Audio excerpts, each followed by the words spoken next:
m'appelle José Mpundu, je suis prêtre de l'archidiocèse de Kinshasa. Je suis aumônier diocésain des intellectuels et cadres dirigeants catholiques. Nos malheurs d'aujourd'hui nous torturent en vertu de la loi des causes et des effets. Il y a une chaîne causale absolument implacable dans la vie des nations, où ce que vous déplorez aujourd'hui a tissé ces liens dans votre passé.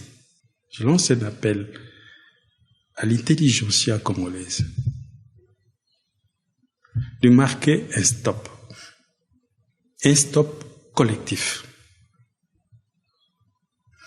pour qu'on arrête de faire la politique sur des schémas simplistes. Pensons à tout ce que d'autres pays ont mis en place comme industrie de l'intelligence pour résoudre leurs problèmes.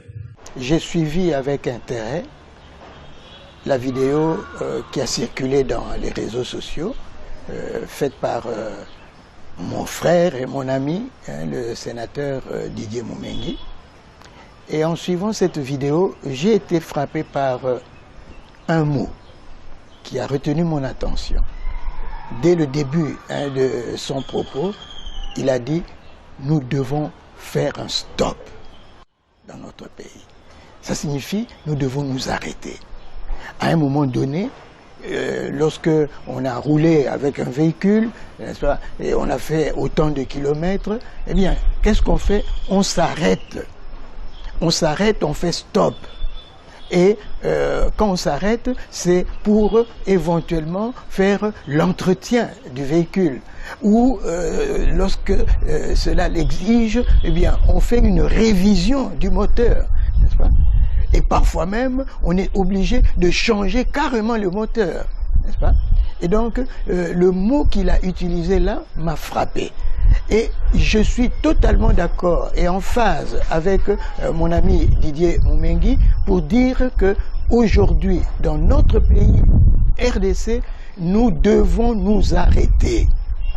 Nous devons nous arrêter pour évaluer le chemin parcouru, je pourrais dire, depuis 1960, depuis l'indépendance jusqu'à aujourd'hui.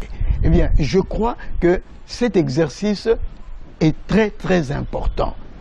En ce moment-ci, nous devons nous arrêter.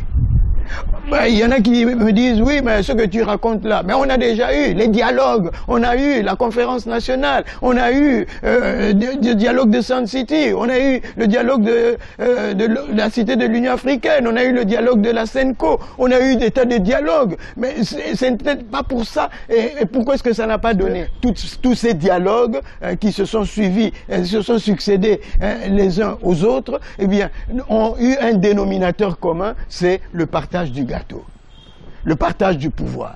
On va au dialogue pour partager le gâteau qu'est le pouvoir.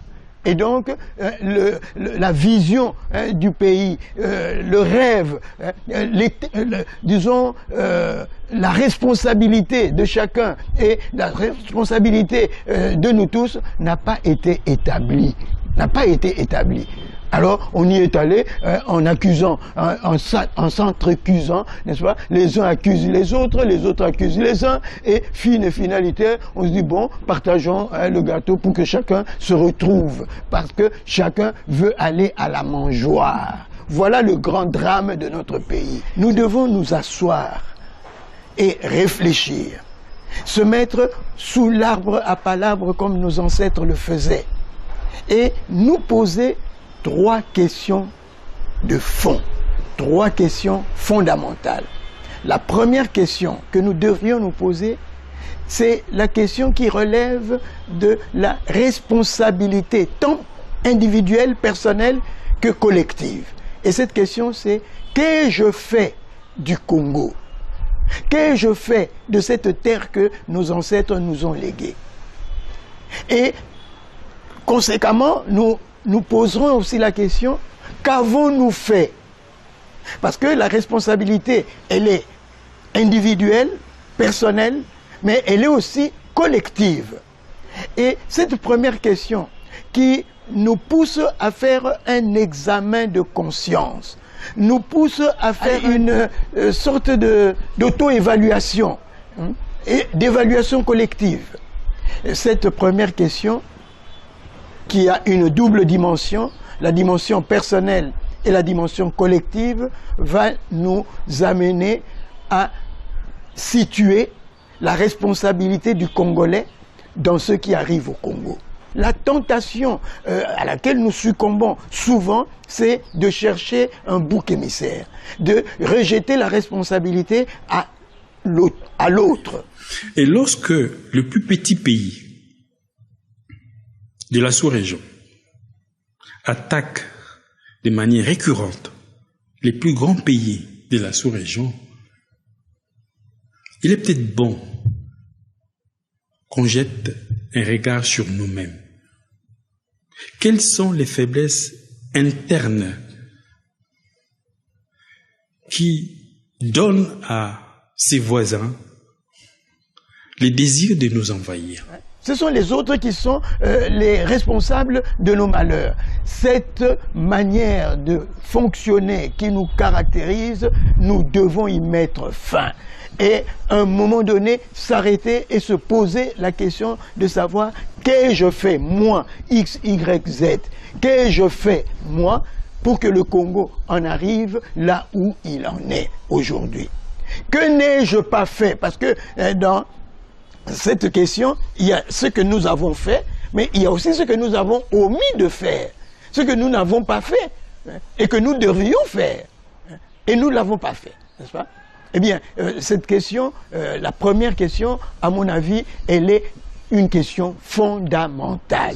Une fois que nous avons établi le diagnostic, une fois que nous avons saisi la responsabilité qui est la nôtre, ce que nous avons fait ou ce que nous n'avons pas fait pour que le Congo en arrive là où il est, ça, c'est important que le Congolais puisse réaliser que la cause des problèmes des Congolais, c'est d'abord et avant tout le Congolais lui-même. Et là, c'est une phase, une étape importante, déterminante pour la prise en main de notre destin. La deuxième question que nous devrions nous poser, en tant que collectivité, en tant qu'individu, quel est le Congo dont je rêve? Chacun de nous doit pouvoir exprimer le rêve qu'il a du Congo. Quel est le Congo de ton rêve? Et ensemble, nous échangeons, nous mettons ensemble nos rêves pour arriver à un rêve commun. Quel est le Congo dont nous rêvons tous? Faisons le portrait robot de ce Congo que nous voulons bâtir ensemble. Et c'est très important parce que aujourd'hui, le constat que nous pouvons faire, c'est lequel? C'est que nous sommes en train de vivre dans un Congo qui a été pensé par les autres, qui a été rêvé par les autres.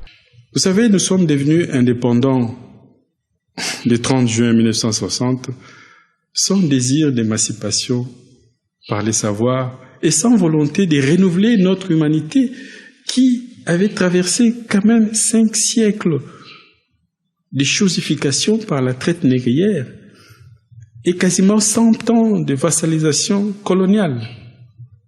Nous n'avons pas renouvelé notre humanité. Et pire que ça, nous sommes devenus indépendants avec une constitution élaborée par de Belges, dont la dernière mention stipule donnée à Bruxelles par les rois de Belge.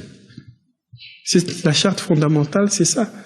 Comment pouvez-vous devenir indépendant avec une constitution élaborée, écrite, discutée et confiée par les colonisateurs? D'où l'importance de réinterroger les contenus de notre indépendance. Je compare le Congo à une maison. Le Congo est notre maison commune. Et quelqu'un qui veut construire une maison, il commence par rêver de sa maison. Comment passer du rêve à la réalité? Comment réaliser, comment faire en sorte que ce rêve devienne réalité? Et donc, il s'agit maintenant des stratégies d'action. les questions qu'on va se poser ici sont les questions du genre qui va faire quoi, avec quoi, quand, comment, où, quel est le pays que nous avons choisi, dans lequel nous voudrions vivre. Et une fois que nous avons l'image de ce pays, une fois que nous avons le portrait de ce pays, nous pouvons dire, mais non, pour que nous arrivions à ce pays-là, pour que nous puissions construire ce pays-là, quelles sont les qualités des personnes requises pour nous aider à bâtir ensemble ce pays. C'est là qu'il faudrait établir un portrait robot, un profil de nos leaders, un profil de nos dirigeants. Des dirigeants qui ont un savoir-faire, un savoir-être et un savoir-faire faire. Parce que nous n'avons pas besoin de dirigeants qui viennent, soi-disant, pour faire pour le peuple. Non, on ne fait pas pour le peuple, on fait avec le peuple.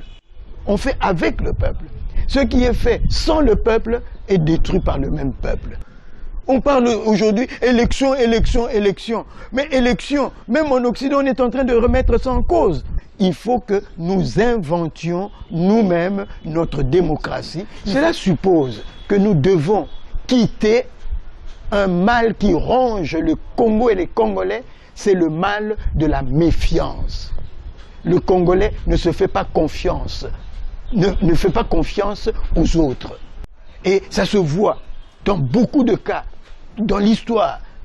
Le Congolais fait confiance parfois plus à l'étranger, aux puissants, que à son frère congolais.